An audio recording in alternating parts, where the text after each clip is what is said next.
But to kind of wrap it up real quick, for anyone that's listening, what kind of advice would you offer to those water polo players, anyone that is considering going through the recruiting process, especially if they want to go to an academy? I would say just reach out to coaches early, right?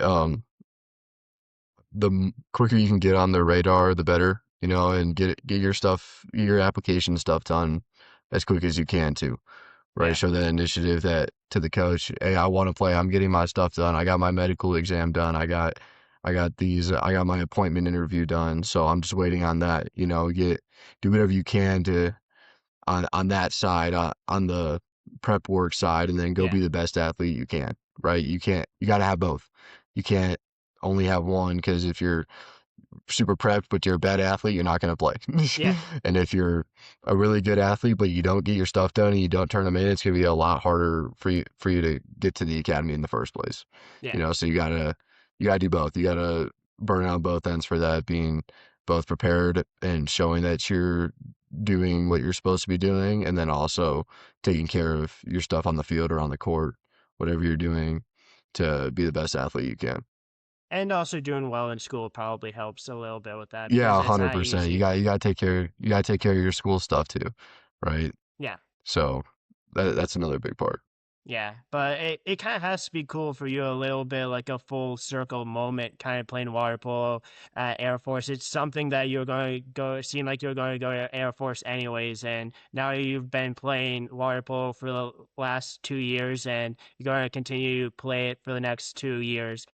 How excited are you for that? Obviously, like you mentioned before, it's not always going to be fun. It's not always going to be something you look forward to, but it almost has to be kind of like a full circle moment going to a school that you wanted to go to, but also getting the opportunity to play a sport that you love. Yeah, like I said, I'm just incredibly grateful for the opportunity, and taking the 50,000 foot view sometimes of I'm actually doing what I dreamed of doing 4 years ago, right?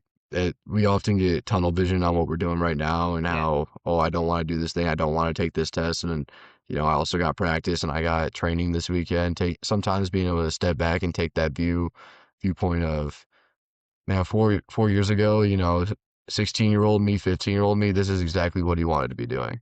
He may not have known all the ins and outs, but like you're living what you wanted to do, which Yeah. I think is something really special when you take that viewpoint of it and something really gratifying about it.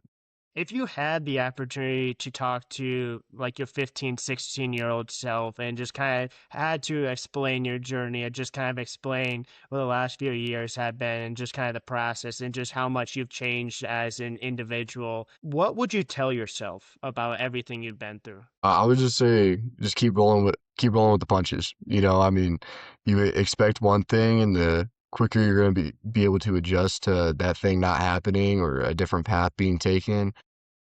Telling 15, 16-year-old Benny Swanson would just be, hey, just keep rolling with it. You're on a great track, so just keep rolling with what you're doing and continue to try and be the best at everything that you can do. You can control what you can control, and then the other stuff's out of your hands. Yeah.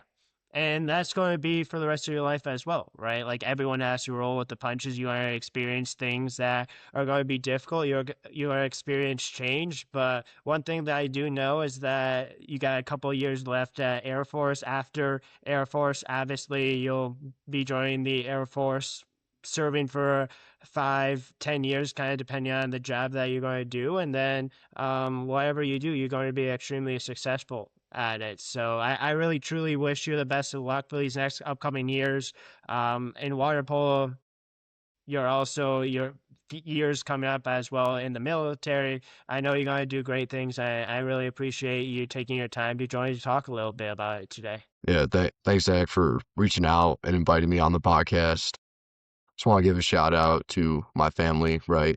They're Yeah. the ones that got me here.